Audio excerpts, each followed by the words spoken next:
د ننګرهار روداتو ولسوالۍ چې مرکز جلال آباد ښار ته په 10 کیلومتره کې پرته ولسوالۍ ده، ولسونه یې د مخابراتي شبکو له کمزوري انټرنیټي خدماتو شکایت کوي. د روداتو ولسوالۍ اوسیدونکي وایي دلته د مخابراتي شبکو انټرنیټي خدمات ډیر کمزوري او په نشت حساب دي. دوی د غرض له مسؤلینو غواړي چې په دغه ولسوالۍ کې د مخابراتي شبکو انټرنیټي خدمات قوي او د انټرنیټي کڅوړو بیې کمې کړي. زمونږ په دغه منطقه کې روداتو ولسوالۍ کې چې د بعضې شبکې لکه اتصالات، روشن او امټین دغه استعمالو، خو متاسفانه چې په دې امټین کې چون چې دغه لږ ښه دی، نیټ خو کمزور دی، ډېر زیات کمزور دی. او اتصالات کې چې دی بیا نیټ لږ ښه کار کوي، خو دغه یې ډېر زیات دی، څوک دغه ورته نشي کولی چې فعال کړي، د مصرف یې زیات دی.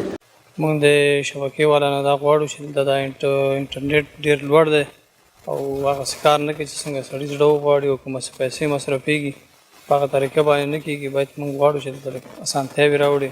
په ورته وخت کې د ننګرهار مخابراتو او معلوماتي ټکنالوژۍ ریاست مسؤلین وایي د تیر پرتله د انټرنیټ بیو کې د پام وړ کموالی راغلی او ولسونو ته د انټرنیټي خدماتو له قوي کېدا ډاډ ورکوي.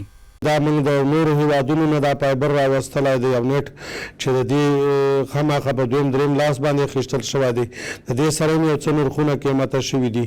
همدارنګه دلته موږ نفوس کم دی او شبکې ډېرې دي. نو دا ډېر لاملونه دي چې د دې لامل شوي دي چې زموږ اساسې نیټ قیمته دی. خو بیا هم د مخابراتو محترم وزارت او د اترا اداره په دې باندې لګیا دي چې خپلو خلکو ته په ښه کیفیت باندې خدمات هم ورسي او نیټ او مصارف راکم شي. د ننګرهار مخابراتو او معلوماتي ټکنالوژۍ ریاست مسؤلین د غرض وایي د دې ولایت بېلابېلو سیمو کې یو شمېر نوي سایټونه فعال کړي چې تر ډېره وسره د یادو سیمو د اوسیدونکو مخابراتي ستونزې حل شوي.